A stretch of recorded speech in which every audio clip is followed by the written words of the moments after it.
Welcome to Night Shadows. I'm Stewart Best, where the paranormal is normal, where that which you thought you knew, you didn't, and where the future can be known if you know exactly where to look. Well, good evening, everyone. Thanks for tuning in and listening. We've got Larry on his phone down south there. Hi, Larry. How are you doing? Oh, hanging in, Stewart. Good. I've got some house cleaning I want to get into, and then I'm going to read a little short story for everyone. But let's go with house cleaning first. We have, because of extreme importance of it, offered a free PDF of The Mystery of Christ. All you got to do is just click on the link on the Lakegate Blogger website. It's right on the front page. You just scroll down a little and you can find it. And so far, only one person has taken a look at it, and they're from Australia. It's almost like American Christians are not interested in this stuff at all, which is very, very sad, considering the prophecies against America, and especially the prophecies against American Christians. Anyway, you just click on the link, or you can email me at enigma@trueinsight.com, and I'm kind of curious why people are so afraid of the truth, but I guess it is. Anyway, stay tuned also for more Salvation 101, our attempts to wake people up to the actual and real dangers they are in because of the fake gospel of salvation that's out there. Remember that Jesus, Paul, John, and Peter all warned about this fake gospel that would come along, and it would be very, very popular, and a vast majority of Christians would buy into it and be turned into eternal ruin. Frightening stuff, all convinced that they were going to heaven. How can that actually happen? It's right in the Bible, folks. You can read it. They were absolutely convinced. Jesus said, they know us not, that they're not going to go to heaven. They're convinced, actually, they are. And this is what the PDF for the Mystery of Christ is free as a PDF. If you want to get it in paperback, it's also available. $17.95, includes the shipping and handling. And it's a very, very important look. And it examines exactly what the Bible talks about. And for whatever reason, we're in the great apostasy, which the Bible also warned was coming. And the apostasy is not only about prophecy and who we are and who the players are at the end times, it also deals with the apostasy from salvation and the delusion that God gives because of it. Anyway, you can also visit our membership site. There's a free side. There's a paid side. If you want tons of information, it's $9.95 a month, and that's less than popcorn or chips most people would buy for a week. And, of course, the truth is much better for you. So anyway, Salvation 101 series, so simple that even a Neanderthal can understand it, part 2. But it's not for snowflake caveman folks. John 5, you may remember in our last program, if you missed it, go back and listen. It's right at the very beginning of the show. We told you about John 5. We read it. Search the scriptures, for in them you think you have eternal life, and they are they which testify of me, and you will not come to me. He's talking about himself as a person, that you might have life. Then John 3, this is the condemnation, that light is come into the world, and men love darkness rather than light, because their deeds were evil. For everyone that doeth evil hates the light, and neither cometh to the light, lest his deeds should be reproved. But he that doeth truth cometh to the light, that his deeds might be made manifest, that they are wrought in God. In John 6:37, we read to you, all that the Father giveth me shall come to me. Cometh to me, I will in no wise cast out. So, anyway, with all that in mind, I'm going to read a short story. Once upon a time, there was a kingdom, long ago now, in which the king of the kingdom had a son, and his son had decided to take a bride for to wed, and the invitation was offered to all in the kingdom's people to attend the wedding. In this invitation were the instructions and the directions that the king and his son had decided upon that must be followed if one wanted to join in the festivities of the great wedding day. Son had also decided upon how he was going to select his bride out of the kingdom, and this was also in the announcement for the great event. There was great buzz all around the kingdom as the announcement was given, but as time went on, as the wedding date was afar in the future, the excitement wore off and things basically returned back to normal. However, there were those who wanted to attend or even become the bride, so they acted upon the instructions given and followed the directions to the location.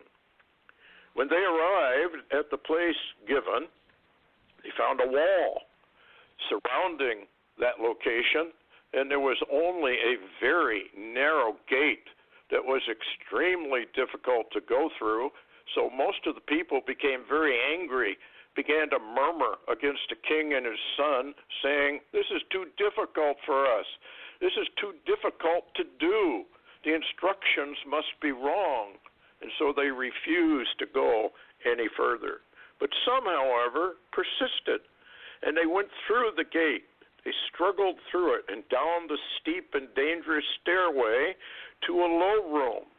And when they knocked on the door, it was opened, and there they met the king's son, who gave them a glowing white robe, and he told them to keep it a secret and to wear it only on that great day. And it was put into a sealed box to cover the robe, and then they left, happy and full of joy, for they knew the truth of it all. Now the word spread about how difficult it was, and so the hucksters began to show up at the gate, and they said that the king's instructions were wrong. They had been totally misinterpreted, and the command to pick up white robes for the wedding were also wrong. Further, they claimed that the instructions for attire were also wrong, and their white robes were approved by the kings, and they represented him. They called them faith and belief robes. Now, the hucksters got extremely wealthy as they sold their white robes for by the millions through time, and then the great day arrived. Millions began to show up at the castle of the king for the ceremony, and the king and his son watched the huge crowds gathering. The king turned to his son and said, "What is wrong, my son?" And the son answered and said, "These people do not have on the robes that I personally gave them. I gave them to my bride. They must be impostors. They do not belong here at all." And as the hour drew near, a few people began to show up with brilliant white robes, so bright it was even difficult to look at them. "Here are my true ones," the son said to his father. "These are they that entered the straight gate. These are the ones who walked the narrow way down to my low room, and there I met them, and I personally gave them their robes and spoke to them. My robes cover them. I know them. I spoke to them. I called them by name. I called them out one by one, and I know them. The others, I know not. Send them away. Open the gates for my true disciples, and the other ones, keep them out." And so it was. And after the last brilliant wearer of a robe entered the castle, the door was shut, And there was a brilliant flash of light, and the multitude stuck outside watched brilliant white lights rise up into the air, and they vanished from sight. Those left behind began to realize that they had been deceived by the faith alone hucksters and turned upon them with a horrible vengeance. The skies then began to grow very dark and ominous. The sound of approaching trouble grew ever louder, and a great fear took place on all those that were left behind. And so it was.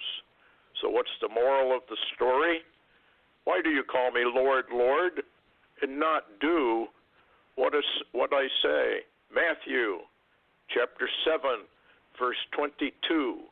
Many will say to me in that day, Lord, Lord, have we not prophesied in thy name? And in thy name have cast out devils? And in thy name done many wonderful works? Then I will profess unto them, I never knew you. Depart from me, ye that work iniquity. Anyway, that is the end of the story. Where do you want to start, Larry? We got a lot on earth changes. Should we start there, maybe? Well, we could. Go ahead. Okay, this is from Stan Deo's site. He's got a list up. Just listen to this. Now, this is from around the world. I mean, if you look out, we're in a blizzard right now where I am, and in Wisconsin. And blizzard warnings are for tonight and all day tomorrow, I guess. And things are changing everywhere. Anyway, hot blob in ocean killed 1 million birds.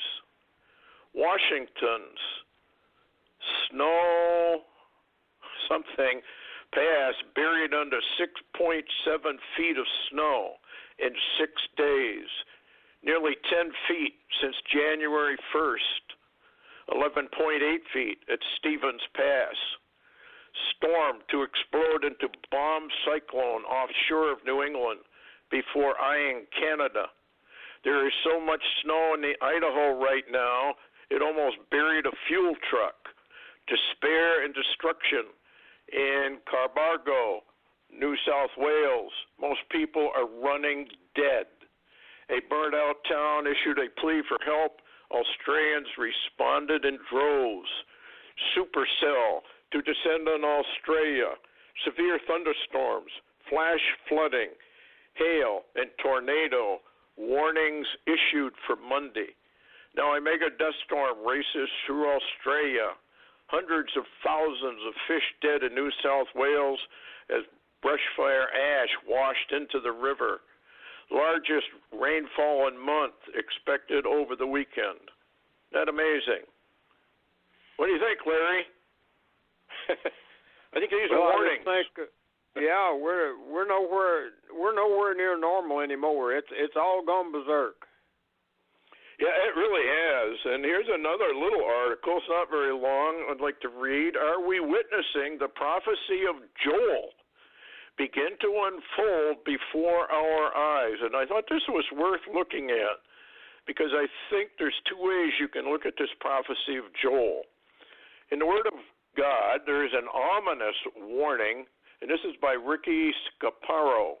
Ominous warning regarding the last days and how it appears to indicate that humanity would experience violent volcanic eruptions in the earth prior to the coming of the Lord. In fact, the following passage of the book of Joel gives us an image of what this will look like. And I will show wonders in the heavens and in the earth, blood and fire and pillars of smoke. The sun shall be turned into darkness, the moon into blood before the coming and the great and awesome day of the Lord. Joel 2:30 through 31. The prophet indicated that when this event began to unfold, we would witness eruptions that would be so great that the ash cloud of the eruptions would black out the sun during the day and cause the moon to be blood at night. I remember back in the Gulf War when Saddam Hussein set fires in the oil fields in Iraq, and the images depicted on mainstream news showing the moon looking like blood from the fires and smoke that burned through the night. The only other thing that this could be attributed to, and I'd like your opinion on this, Larry. So we have volcanic activity. The only other thing I can think of is nuclear bombs. What do you think? Yeah, that would be true. But we've got a lot of magma movement and volcano activity everywhere. I mean, absolutely, not just a ring of fire, but I mean, they're popping up everywhere. And there is a lot of pressure on this, the Puerto Rican region plate. Yes. And it goes all the way back up out into the Pacific. Yeah, and that's working too. Here's some of the other part of Joel that is really kind of interesting. And it shall come to pass afterward that I will pour out my spirit on all flesh. Your sons and your daughters shall prophesy, your old men shall dream dreams, your young men shall see visions, and also on my manservants and maidservants, and I will pour out my spirit in those days. So what's he talking about? He's talking about that as we near the end and people really begin to see all this stuff coming practically on their doorstep, that they'll begin to wake up a little bit. And then more and more as things get worse and worse. You have only one escape. You're in a matrix. You really are. It's a frequency matrix. You're locked into it. Almost all of us have buried a relative, a loved one, a dad or a mom or a grandparent, some even remorsefully a child. They don't get out of here alive. It was never meant to be this way. Never meant to be this way. There's a reason for it. We are under lockdown. In fact, if you study the scripture, you'll find the entire universe is under a lockdown. Nobody gets out of here alive. We only have 2 or 3 people in the scriptures that bypass that situation. Anyway, very, very serious stuff. And here's a little article. Larry, I'd like to comment on it. 7 major Earth changes that are happening right now that everyone needs to know about. And, you know, it's kind of interesting. Number 1, according to NASA, solar activity has dropped to the lowest level in 200 years. The forecast for the next solar cycle says it will be the weakest of the last 200 years. The minimum of this cycle, measured in terms of sunspot number, a standard measure of solar activity, could be 30 to 50% lower than the most recent ones. The results show that the next cycle will start in 2020, and I believe it's already started, hasn't it, Larry? Well, we've seen the precursor events, the beginnings of the sunspots, so it's the new solar cycle is beginning, but it's we're in the very, very early stages. And it's very, very weak. And folks, when the solar activity becomes weak and the solar wind becomes weak, that's when the problems start, because your cosmic waves from the Milky Way and from deep space outside the Milky Way can come into the solar system, and they begin to bombard the Earth. And also, while that is going on, it also has traditionally meant that we're going to get very cold and very snowy winters. That's exactly what we're seeing right now. Let's see. Any comment on that one, Larry? It just seems like, you guys are even getting hammered down there, maybe not with snow, but bad stuff. Yeah, we've had our snow and sleet, and we just barely missed an ice storm, so we're kind of in a shooting gallery. Yeah. Okay, number 3. Meanwhile, the oceans of the world just keep getting hotter and hotter. In fact, ocean temperatures off the California coast have been setting new all-time record highs. It's odd this is taking place at a time of low solar activity, but according to NBC News, this is definitely happening. Okay. Have you heard any more about the ocean currents? Remember, there was a scientist over in England, I think, who said that and he proved it, that the the ocean currents had really slowed down, and in some places it actually stopped, and were just eddying, going round and round, and I guess they've picked up again. Have you heard any more about that at all? I haven't. No, it's when it slowed down and began to change everything, I haven't heard that any of it had reverted back to normal. Okay. Number 4, wildfires. Wildfires that we've never seen anything like before. All you got to do, folks, is look at a map of where the wildfires are in Australia. And I got a feeling what's happening in Australia is going to happen here as well. Now, they did find out, I guess, Larry, do you know, they arrested, I thought, like 200 people or something that were setting these fires over there? Yeah, that's what I had heard, and some of them, there are some behind-the-scenes data that seems to indicate that it might be some type of terrorism, and of course we're even suspicious of all the fires we've had here. Yeah, particularly the ones out in California, folks, where it burns just a block or 2 blocks or 3 blocks, doesn't touch the trees, stops at a line like a knife had cut it. Some folks would say that looks very much like laser weaponry, microwave directed energy, et cetera, et cetera, et cetera. Number 5, during the first half of 2020, volcanoes all over the world have been roaring to life and have been shooting giant clouds of ash miles into the sky. For example, in the Philippines, the Taal volcano shot ash 9 miles high on Sunday, and it's been shooting scorching hot lava a half a mile into the air, and the ground around the volcano is now starting to crack wide open.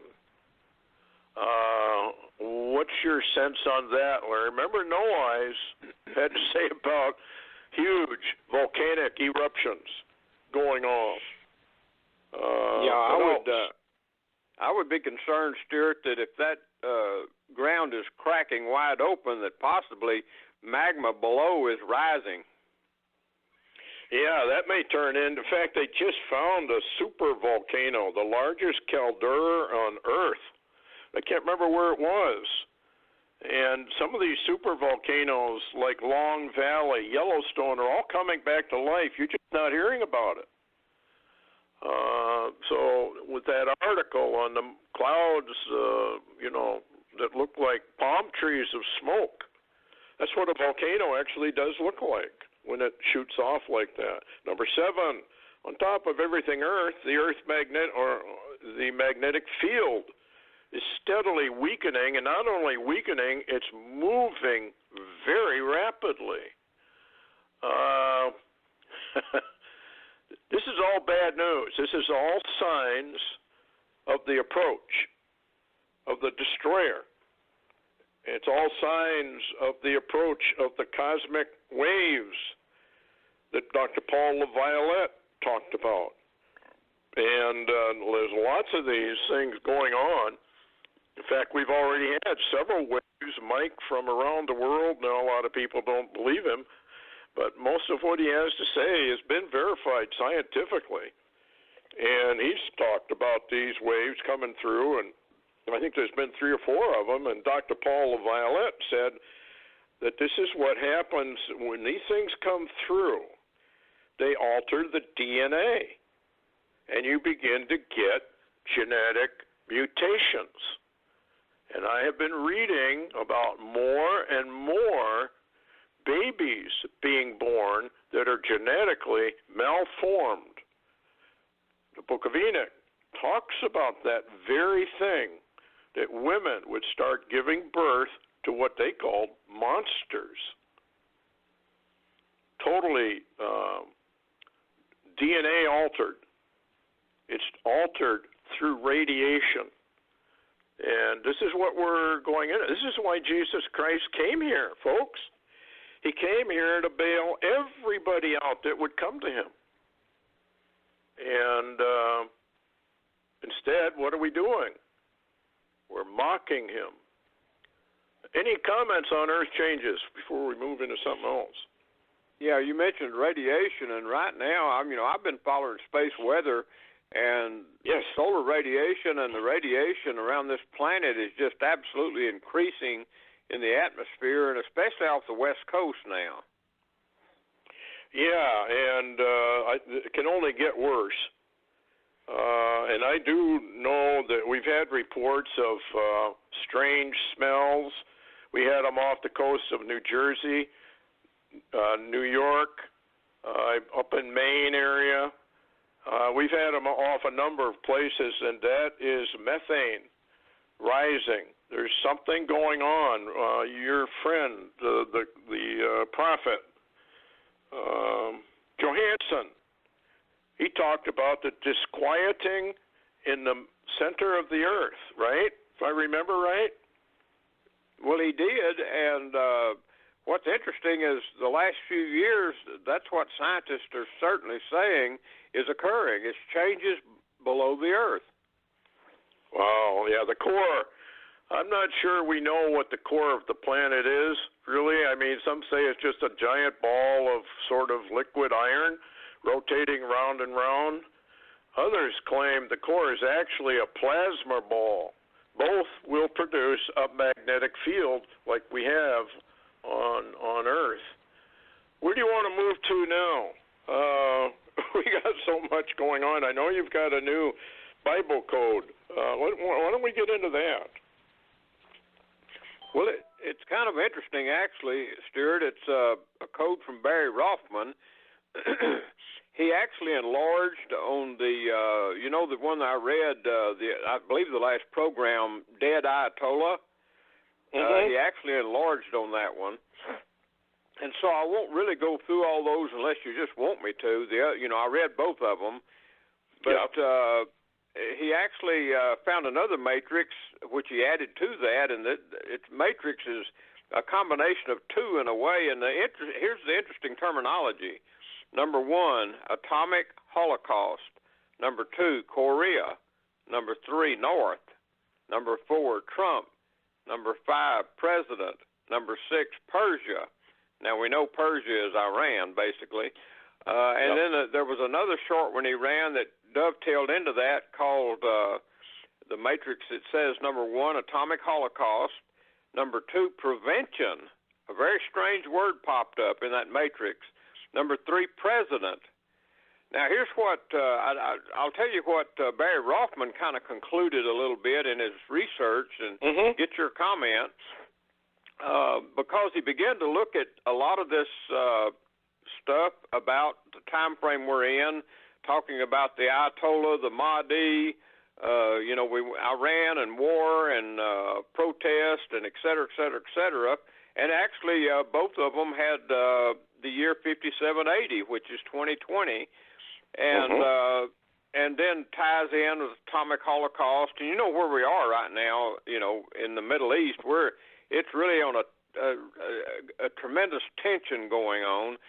But Barry Rothman actually kind of incorporated one he recently ran, which is Donald Trump and the U.S. Space Force, And basically what Barry Rothman seemed to conclude is because of the word prevention showing up in the codes, he believes it's very possible that,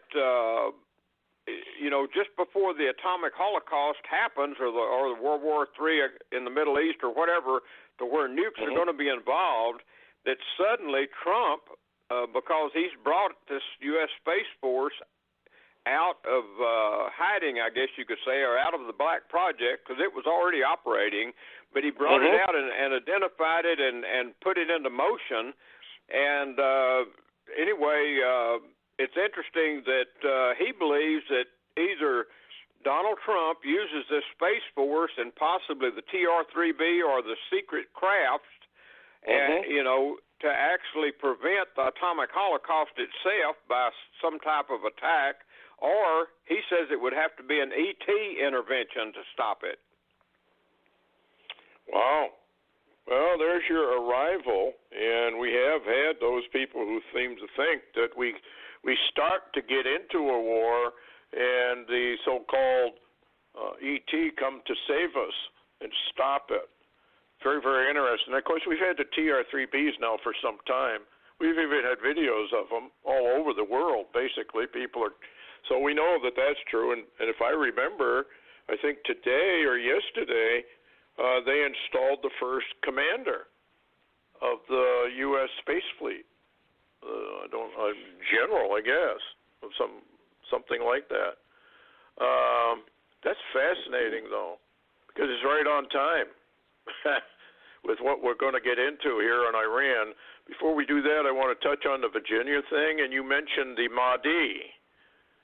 Now, we've thought maybe that what's going on in Virginia, now moving to North Carolina in ways and elsewhere, is a false flag event in the making, and we've been warned about, I think the 20th is when they're going to have their big rally, and Governor Northam is kind of hiding himself, as these rulers do when the people they rule over get angry, so they go hide. Anyway, it says, I wanted to read this, Larry. This is maybe very, very important, and it ties right back into what this Mahdi and what you were reading on the Bible codes. Virginia State Police officer just made shocking claim about who is really behind the state's anti-gun emergency. It's no shock that leftists in the state of Virginia have been waging an all-out war against the Second Amendment and have thought to destroy the ability of its citizens to defend their lives, liberty, and property. The only thing I can pick out on this one is that's not really what the Second Amendment is for. The Second Amendment, yes, it does allow you to protect yourself and your family and your liberty. It's designed to put down by force, if you have to, a renegade government that's taking away your freedoms, that's taking away everything. I'll get back to the article. After all, an armed populace can't be forced to comply with laws and policies that limit their freedom and force them to engage in immoral activity if they are armed. A Virginia State Police officer has come out and made a very disturbing, shocking statement about who he believes is behind the entire Governor Northam anti-gun emergency. According to him, it's former President Barack Obama. From InfoWars, Obama does have a history of muscling into states and local level issues. Case in point, the former president created a task force on 21st century policing back in 2014, which was intended to place more federal control over local police. And this is where I want to get into the power of the sheriff. And Larry knows this very well. The sheriff, folks, is the supreme law, believe it or not, of each county above the federal government. The feds don't like this at all, but there it is. He is the supreme law. He can kick out any federal agent he wants and any state agent he wants. He does not necessarily have to comply with all of these edicts that are coming out basically of the United Nations. All of this, as I've told you before, is part of State Department document 7277 and the UN takeover of America. And it's working according to Hoyle. It's working very well. They're going to do it. Anyway, what's your comment with that, Larry, that Obama's behind that? And remember, we had some clerics over there in Iran who were saying that they thought Obama was, in fact, the 12th Imam, the Mahdi, and he would come back into power. Yeah, that's we've heard that, and you asked me my comment. Let me read you something that just popped up on Breitbart News today. I have seen the last week or two some references, but this is as clear as you can make it. I'm sure you've watched. Do you ever watch any of the Homeland series shows? Yes, I've seen some of them. Okay. And I saw the trailer you sent up. Okay. Well, interestingly, Homeland is going into its final season. They had actually not had a series sent for the last 2 years, and that was after the Obama administration. And what's interesting is that, do you remember, I don't think you got to watch it, but I watched it twice. They came out during the last of Obama's shows with something called CIA and the Crosshairs. Remember that? Yes, I do, yep. Okay, they had a lot of trouble after they put that out, and that also showed a lot of information in it. They used a lot of information from Snowden and a lot of what he had leaked about what the NSA and the government was currently doing. Anyway, listen to this. This is a Breitbart headline today, actually, Friday. It says, Obama's CIA, led by John Brennan, held secret meetings with stars of Showtime's Homeland series. It says secret meeting with intelligence officials at the CIA headquarters in Langley, Virginia. And anyway, you're familiar with the actor, the one called Saul in the show, Mandy Patinkin. Yeah. Anyway, here's what they said. He said, Mandy Patinkin warns the Obama administration was a cancer that affects the whole world globally. Interesting in view of what the Ayman or what the clerics over there in Iran said about him. And now we've got this state trooper saying, well, he's the one that's behind the Virginia gun grab. It all ties together. And I believe he is behind an awful lot of this. And I'd like to also make a comment. Do you remember, everyone, talking to everyone now, and also you, Larry, remember when Trump came out after the attack on the American base there in Iraq, the attack from Iran? And do you remember how halting he was and how very uncomfortable he appeared? And I noticed it almost immediately. What is going on with Donald Trump? This is not his normal demeanor. This is not his normal stance. He never halts. He's always running off at the mouth one way or another. And he was pausing in between whatever he was to say. Yeah. And what remember that, Larry? Am I wrong? No, you're not wrong, and I remember that clearly. And matter of factly, right after that, a lot of our allies really went into shock because, remember, Iran had, with missiles, did a missile attack of 2 waves of missiles on our base in Iraq, and we did nothing. Yeah, okay. Now, this is from Hal Turner, but he's got some proof. So I want to, many killed and wounded in Iran attack. And I added in, how many lies are we going to be told? Or I think he did. And that's true. How many lies are we going to be told? On January 7th, 2020, this website reported that Iran had commenced a retaliatory missile attack against U.S. forces in the Middle East over the killing of their general, Soleimani. That story, updated as it happened, reported in the 6:40 p.m. Eastern Standard Time bulletin. Reports coming in now say between 70 and 123 U.S. troops have been killed so far. Afterwards, the U.S. publicly denied any casualties and said only 1 helicopter was damaged. Today, we can confirm our original bulletin and worse. This website's original report can be found here. Now, I realize a lot of people, in fact, I got an email today, and you did too, Larry. How can you use Hal Turner? I use anyone that's got news that appears to be accurate.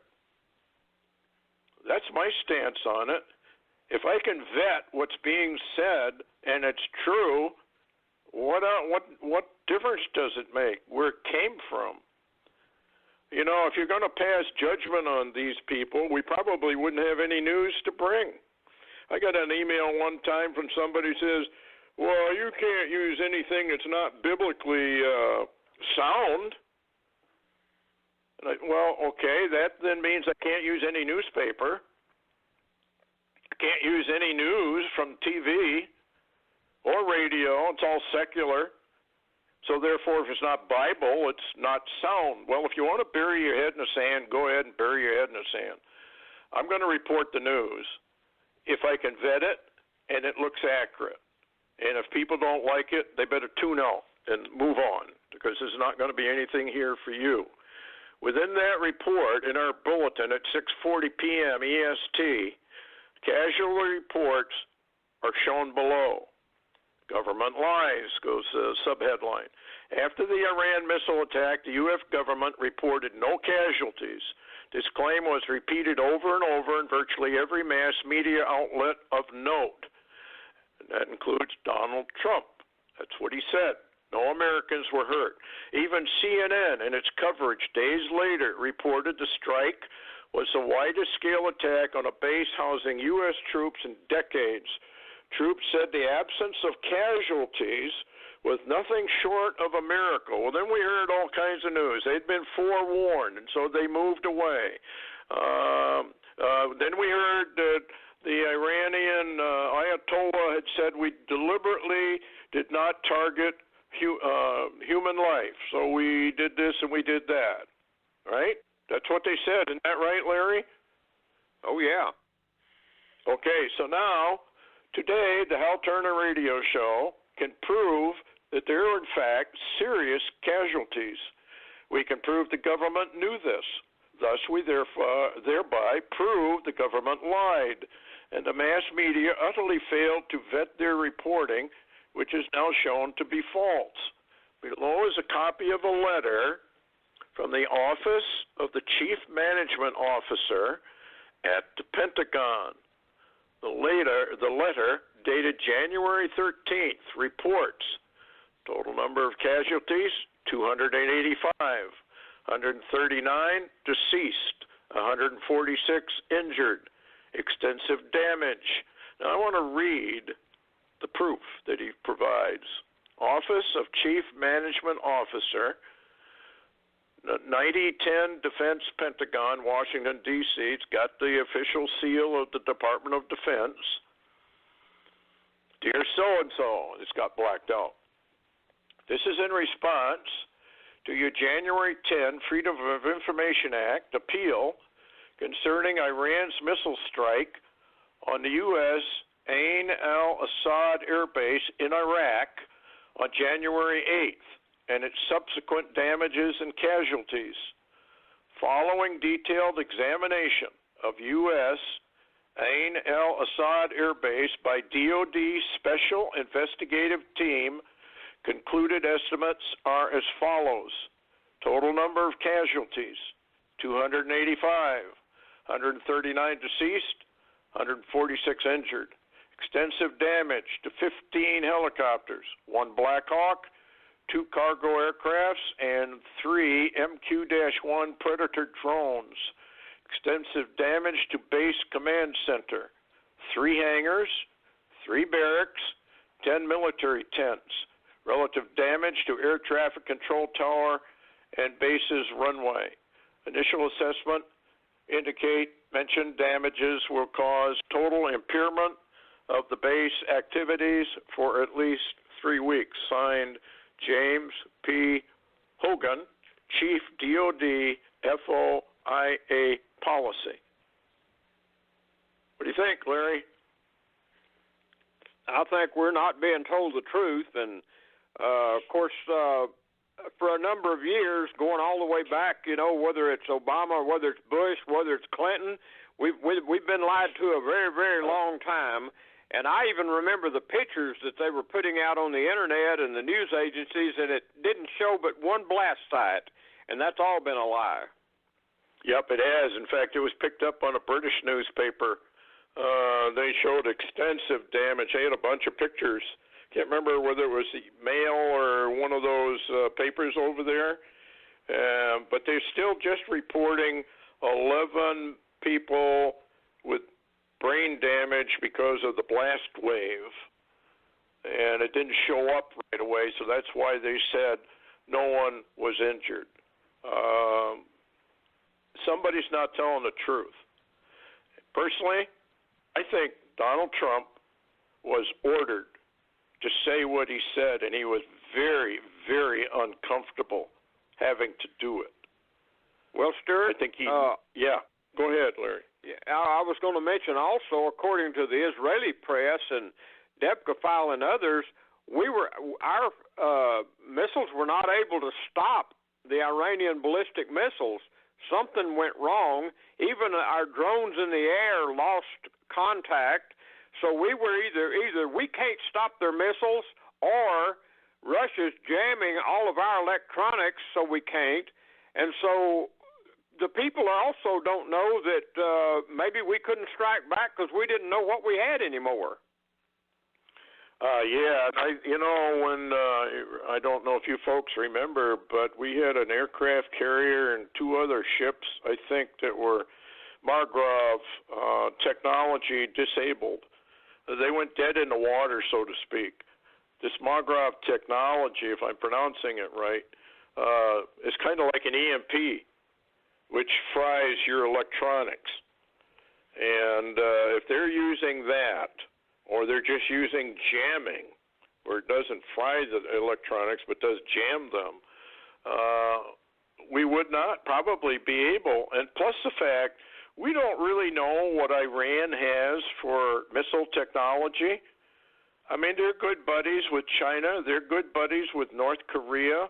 They're good buddies with Russia. They're being given high technological weaponry, and probably may even have these new hypersonic cruise missiles that we have no defenses for. We can't stop them. Very, very dangerous. But it does fulfill the prophecies against America, Babylon, because Babylon does not or has no defense when she's taken out. We don't. All of the missiles, according to the Bible prophets, hit their mark. Not one does not. That means we have no defense. Now, that's kind of scary. And this is one of the reasons, again, this is why Jesus Christ came here. You don't have any defense here. We are all in the matrix. The matrix is locked. The only one who has a key is Jesus Christ. If you don't go to him personally, as I mentioned at the very beginning of the show, you don't get the key to get out. This is where the problem is. Anyway, revealed U.S. military lost contact with drones overhead during the Iranian ballistic missile strike on Iraqi bases after fire severed the command link. U.S. Army was flying 7 drones over Iraq during the Iran strike on January 8th. One missile struck the fiber optic line that linked pilots to satellite antennas. Soldiers scrambled to lay new fiber. After the missile attack ended, all the drones, they claim, landed safely after the command link was restored. Now, that's not what that letter says. The letter says that we lost 3 Predator drones. I guess they were just on the ground. They weren't flying. What do you think, Larry? Is that true, or could that be jamming technology and we couldn't do anything? Well, it could really be the jamming technology. We know that that's being operated by the Russians over Syria, and maybe they expanded it to over Iraq to cover Iran because they don't want us to hit Iran. What's interesting, Stewart, is this, at the same time of the Iranian missile attack, suddenly, which is unorthodox for Israel, they stood down, if you will, militarily, made no moves, and it made no threats. The only thing was a very unprecedented slip of the tongue by Netanyahu, and the only thing he said was, he told certain nations, he said, Israel is a nuclear nation. Israel has never admitted that. And yes. that could only be considered as a threat to Iran, that if you hit us with missiles we can't stop, we'll nuke you. Well, that kind of goes back to Barry Rothman's Bible code, doesn't it? Yeah. That somehow a nuclear holocaust over there gets prevented, at least temporarily. We do know from Isaiah chapter 17 that something flattens Damascus. We don't know exactly what it is. I mean, we thought maybe it's a nuclear bomb. It would only take one to flatten it. And then the fun starts, because then we have Daniel 8 we have to worry about. And remember, on the other program, I read to you the pause, a prophecy. I'm not telling people to believe it, but what did he say? If you think it's over, basically, I'm paraphrasing, forget it. It's not over. Iran is laying in the weeds. They're waiting for the proper time, and then we will be virtually eliminated out of the Middle East. Have you heard any more about the aircraft carriers or anything like that? Where are they? Have we still got one over there, or are they vacating them? Well, it's not really well known what's going on over there. They're keeping a lot of this stuff secret. They're very concerned because a lot of missiles were moved towards the Iranian coast. And by the way, there was a really interesting note in DEBCA file reporting and coming out of Israel that is, and you can go to DEBCA file, DEBCA.com, and look at it itself. And American media is not even covering it all. It says U.S. forces withdrawn from NATO drill in Norway in face of rising Middle East tensions. 3,000 U.S. troops assigned to NATO are now relocating due to tensions with Iran to the Middle East. So very quietly, we're building our manpower to the Middle East very, very rapidly. The last count I had, we'd be up there around 60,000 or more over there. And it's hard to count, Stewart, because at the same time we have carrier groups that have Marines with them, and we also have Marine transport or landing ships that are loaded with Marines en route and over there some too, and we don't know where they're all at or how many they are. Yeah, and like Trump said, and he's very smart. You know, I'm not going to tell you what I'm going to do, or how I'm going to do it, or when I'm going to do it. Which is, of course, the Democrats hate that concept, so they're trying to curtail him. I wanted to read a quote though from Donald Trump, and I want you to understand this in relationship to what's going on in Virginia and elsewhere about the gun controls.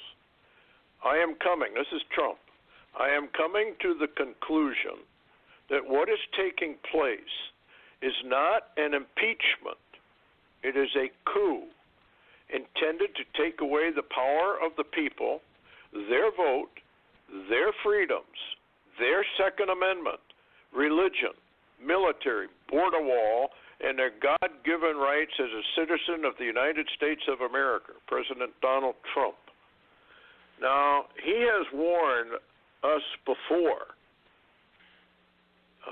about what is actually going on, and yet I see absolutely nothing happening with the American people. You know, normally, Larry, in a situation like this, they would be flooded with telephone calls, letters, email, and the voices would be rising all over. I don't hear anything.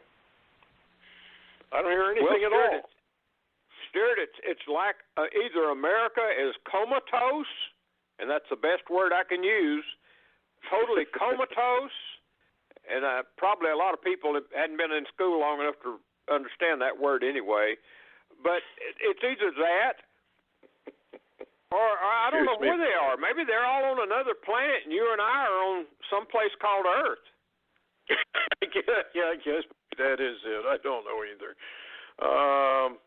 Genocidal Virginia governor trying to disarm his state's black citizens, blinded by Trump move to destroy state. Now, I haven't had a chance to really read this one. This is from that Soldier Fall. But I have not heard a word from Donald Trump about what's going on in Virginia. Has he said anything at all yet? As far as I know, Stewart, total silence. I've been noting, though, and I don't know if you've been watching, but a lot of the military people standing with him in some of these programs on TV news, they have very grim looks on their faces. Well, I noticed when Trump was giving that speech where he said nobody got hurt, I'm sure he knew that wasn't true at all. He was the general, Milley, and I can't remember who the other one was on the other side of him. They looked very, very somber. I don't even know if somber is a word. That was not a good deal. I hope you guys remember The Matrix, the movie The Matrix. Here's an interesting quote. It's changed, but take the blue pill and wake up in your bed as if nothing happened, and you can remain a willing slave of the Democratic plantation.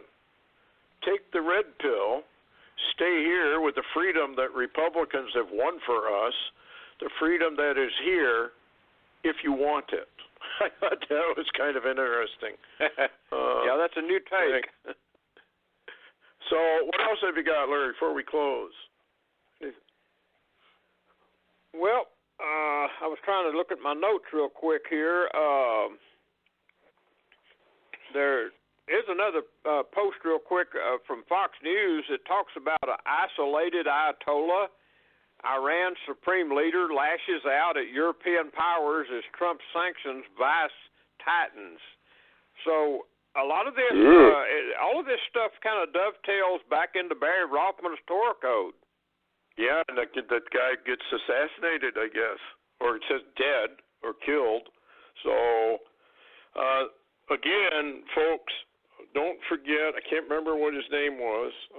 He was commander of NATO, and he comes back to America, and he's in the Pentagon, and some general motions him downstairs and says he wants to talk to him, so he goes downstairs, and he's told they don't know what the reason is, that 7 nations in the Middle East are to be toppled, all part, of course, of the New World Order and the 10 bioregions of the United Nations. It's all coordinated. It's all coming together. Got to give credit, folks, where credit is due. These guys are so intelligent you wouldn't believe it. And they have planned for every detail. And the Bible says they're going to win. Jesus Christ says to them, you want the world?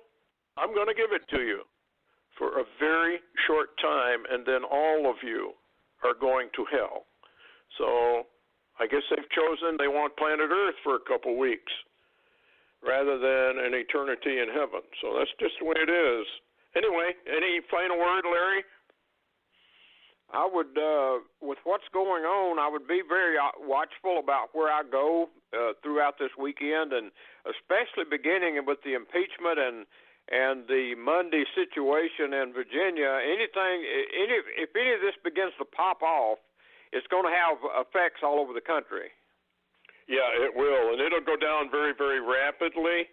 So that's why Larry and I have, for a long time now, warned people, get ready, make sure you got water, make sure you got food, Make sure you can hunker down. Anyway, thanks a lot, everyone, for listening.